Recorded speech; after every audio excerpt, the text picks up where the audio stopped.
Avec un potentiel de croissance économique annuel estimé à 8% selon les experts, le sport joue un rôle croissant dans le développement économique du continent. En 2020, l'industrie du sport mondial représentait environ 1,2 milliard d'euros, soit 2% du PIB mondial, mais en Afrique, cette contribution ne représente que 0,5% du PIB. En dépit des contraintes inhérentes au déficit de développement, le sport constitue un avantage comparatif pour l'Afrique dont 70% de sa population a moins de 30 ans.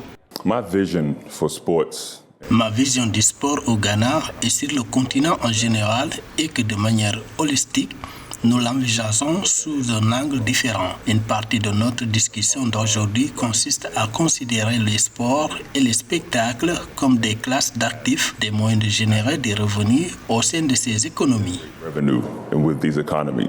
Depuis son lancement en mai 2021, la Basketball Africa League s'est imposée comme un moteur puissant du développement économique en Afrique. En réunissant les meilleurs talents du basketball à travers le continent, la BAL a non seulement élevé le niveau de compétition sportive, mais a également créé des opportunités économiques significatives selon son président.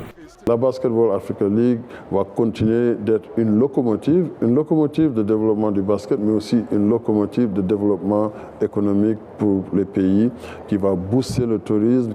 L'essor de l'industrie sportive en Afrique demeure un levier important pour le développement économique et social du continent. Selon les experts, en investissant dans le sport, les pays africains pourraient non seulement stimuler leur économie, mais aussi promouvoir l'inclusion sociale et la cohésion communautaire.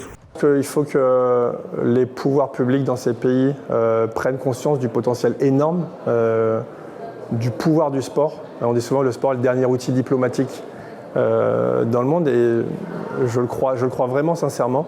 Selon les observateurs, le développement accru du sport sur le continent favoriserait également le développement social, la création d'emplois et l'amélioration des infrastructures éducatives et sportives. Cependant, des défis subsistent tels que le manque de financement et de coordination ainsi que des systèmes institutionnels encore faibles.